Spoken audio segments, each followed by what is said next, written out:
Assalamualaikum warahmatullahi wabarakatuh. Salam unsia, salam komunikasi. Saya Mustaqim, mahasiswa Universitas Cyber Asia, Prodi Ilmu Komunikasi dari kelas KM 203. Pada kesempatan kali ini saya akan mempresentasikan video presentasi guna memenuhi persyaratan tugas ujian akhir semester dari mata kuliah Estetika Humanisme dari dosen pengempu yaitu Ibu Dr. Nur Hasanah Haspiani MSI. Pada video presentasi kali ini saya akan memaparkan materi tentang self concept. Apa itu self concept? Self concept adalah atau konsep diri dan sikap seorang individu dalam memandang dirinya sendiri. Pandangan atau perspektif diri meliputi aspek fisik maupun psikis, seperti mengenal karakteristik individu itu sendiri. Selanjutnya, self konsep diri adalah keseluruhan aspek diri yang dipahami yang dapat ditunjukkan bila kita mengatakan I and me.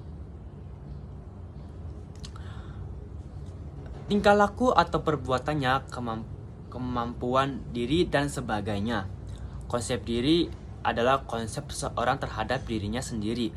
Konsepsi ini merupakan perangkat karakteristik pada diri yang dapat diamati seperti fisik, tinggi, berat, hitam, putih. Dalam konsep diri juga diartikan dengan sifat, yaitu seperti pendiam, ceria, senang, terbuka. Selanjutnya, menurut Brooks, konsep diri adalah pandangan dan perasaan kita tentang diri kita. Dalam konsep diri, kita sebagai objek dan subjek proses persepsi. Lalu menurut Clay menyebutnya dengan looking glass self atau cerminan diri. Sebagai contoh, self-concept ialah apabila individu menganggap bahwa dirinya memiliki kemampuan untuk mengatasi masalahnya yang ada pada dirinya sendiri yang bisa dihadapi akan terbentuk dengan self-concept positif. Begitu sebaliknya, jika merasa apabila individu itu menganggap dirinya tidak mampu untuk mengatasi permasalahan yang ada dalam dirinya atau seperti pesimis, belum mencoba saja sudah pesimis, akan terbentuk dengan self concept yang negatif. Selanjutnya yaitu komponen konsep diri. Komponen kognitif kemudian disebut dengan citra diri. Komponen afektif kemudian disebut dengan harga diri. Citra diri, harga diri. Ada 3 komponen: perseptual, komponen konseptual, dan komponen attitudinal. Yang pertama yaitu komponen perseptual adalah merupakan pengetahuan individu tentang keadaan dirinya yang menjelaskan hal-hal yang berhubungan dengan fisik. Ini disebut juga physical self concept. Selanjutnya yaitu komponen konseptual, merupakan pengetahuan seseorang yang berhubungan dengan sifat-sifat, latar belakang, dan masa depannya. Yang termasuk ke dalam ini seperti kejujuran, percaya diri, kemandirian. Ini disebut juga dengan psychological self concept. Jadi pada komponen konsep ini seperti komponen konseptual yang sudah dikonsep pada diri masing-masing. Selanjutnya yaitu komponen attitudinal, yaitu sikap-sikap seorang mengenai dirinya terhadap status, masa depan, kebanggaan, rasa malu, harga diri. Ini disebut juga attitude self concept. Dari komponen tersebut akan melahirkan konsep dari positif dan konsep negatif. Jadi pada komponen attitudinal ini dapat menyebabkan unsur konsep, yaitu konsep positif dan konsep negatif. Tergantung bagaimana cara pandang orang tersebut melakukan pada dirinya. Selanjutnya yaitu faktor yang mempengaruhi konsep diri. Apa saja sih faktor-faktor yang mempengaruhi konsep diri? Sebenarnya tidak semua orang yang mempengaruhi kita, hanya orang-orang yang paling dekat atau yang paling penting, yang paling berpengaruh, disebut juga significant order, seperti kondisi keluarga, tuntutan orang lain, reaksi orang lain, orang sekitar kita. Itu termasuk faktor yang mempengaruhi konsep diri. Selanjutnya yaitu konsep diri yang positif. Apa saja konsep diri yang positif? Konsep diri yang positif yang pertama yaitu yang merasa setara dengan orang lain. Contoh merasa setara dengan orang lain ialah individu akan mengembangkan sifat percaya diri, harga diri, memiliki kemampuan diri, dapat menyesuaikan diri. Ciri-cirinya yaitu merasa yakin akan kemampuan yang bisa ia mengatasi masalahnya. Selanjutnya yaitu menerima pujian tanpa rasa malu. Contoh ini yaitu ialah menerima pujian, penghargaan orang lain tanpa merasa malu. Selanjutnya yaitu sadar setiap orang punya berbagai perasaan, perilaku, dan keinginan yang seharusnya tidak disetujui oleh masyarakat. Contohnya yaitu menyadari bahwa setiap individu mempunyai perasaan dan keinginan dan perilaku yang tidak seluruhnya menyetujui masyarakat. Selanjutnya yaitu mampu memperbaiki diri sendiri. Komponen diri positif ini merasa mampu memperbaiki diri sendiri dan mau mengungkapkan aspek-aspek kepribadian yang tidak disenangi dan berusaha untuk mengubahnya. Selanjutnya yaitu komponen konsep diri dari negatif. Bisa dilihat dari 5 diagram ini ada beberapa komponen konsep yang saling berhubungan. Yang pertama yaitu individu akan mengembangkan sifat-sifat tidak mampu, rendah diri, menyebabkan penyesuaian diri yang kurang baik, yaitu pesimis. Berhubungan dengan yang kedua, peka terhadap kritikan orang lain dan mudah marah. Ini adalah preks terhadap kritik. Selanjutnya yaitu responsif sekali terhadap pujian, walaupun seolah-olah menghindari pujian, namun antusiasnya nampak pada saat pujian itu diberikan, yaitu seperti responsif terhadap kritik. Selanjutnya yaitu cenderung merasa tidak disenangi dan menganggap orang lain saingannya sebagai saingan, itu sikap hiperkritis. Ya, selanjutnya yaitu pesimis terhadap kompetisi. Ia enggan tidak bersaing dengan orang lain karena tidak berharga dan persaingannya dianggapnya hanya merugikan dirinya sendiri, yaitu merasa tidak disenangi oleh orang lain. Selanjutnya yaitu pembentukan konsep diri. Konsep diri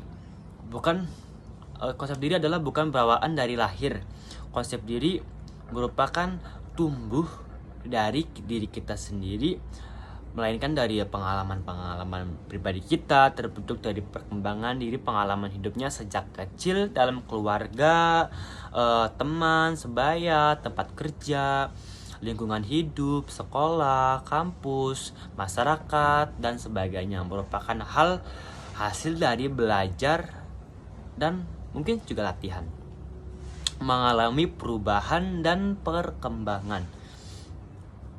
Pembentukan konsep diri pada dasarnya tersusun atas sebagai tahapan.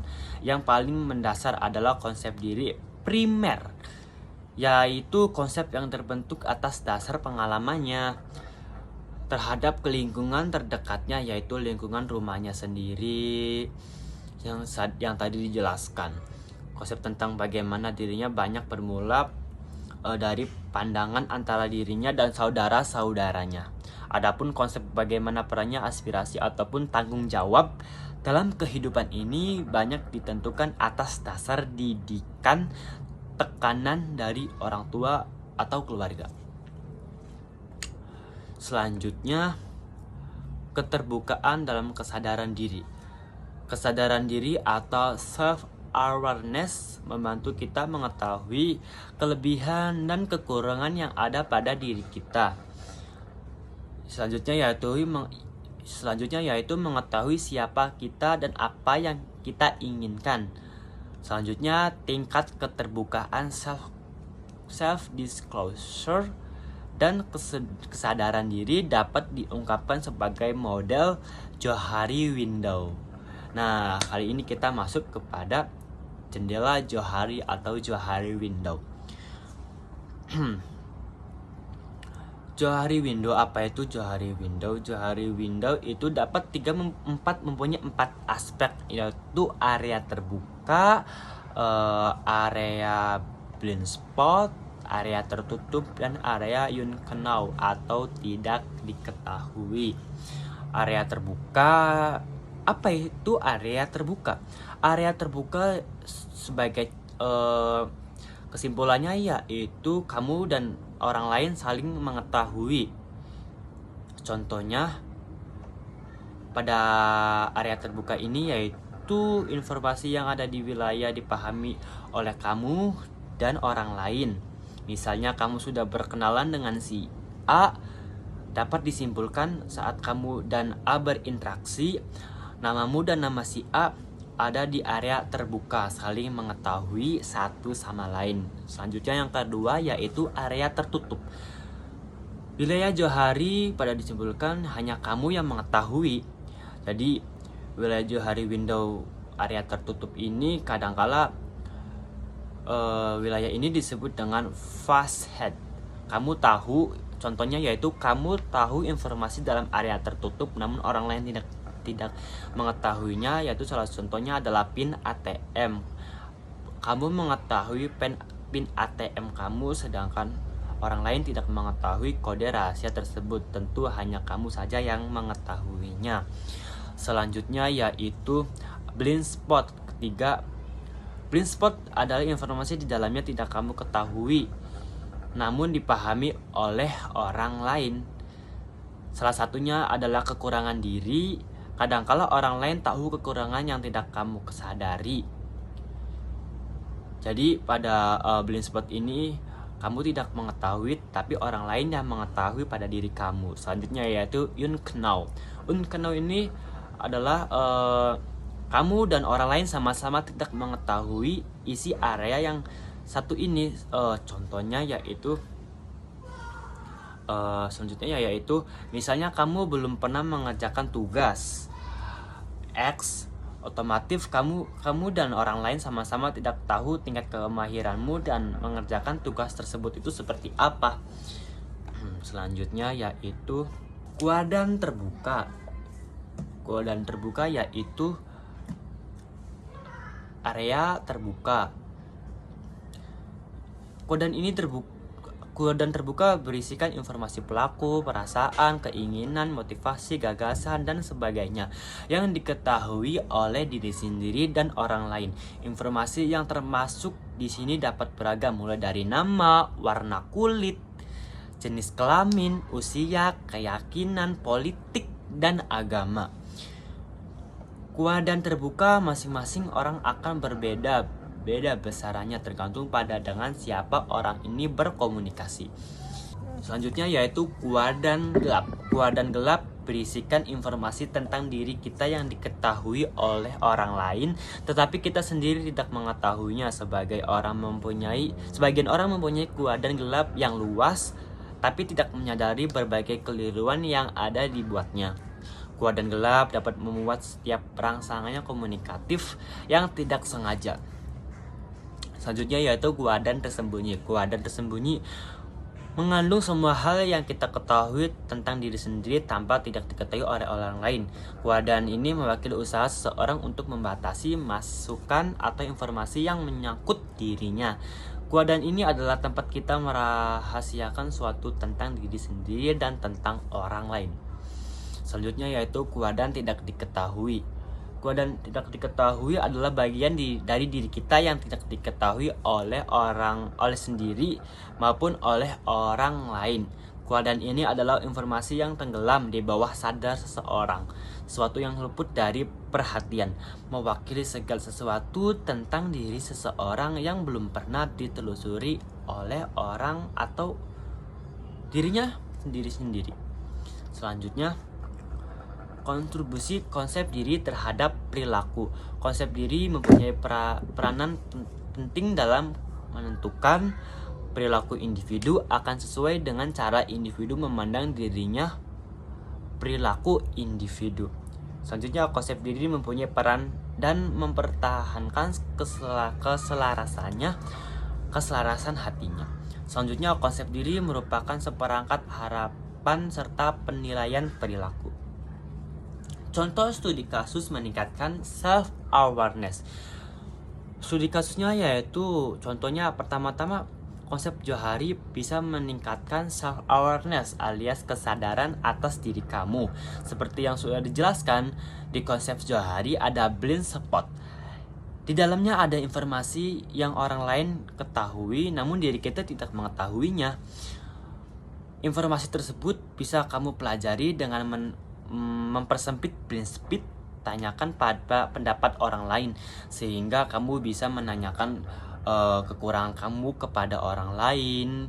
Dengan begitu self awareness mu meningkat supaya lebih jelas. Intip contoh dan penggunaannya adalah sebagai berikut. Contohnya yaitu misalnya Ratna meminta saran feedback kepada atasannya.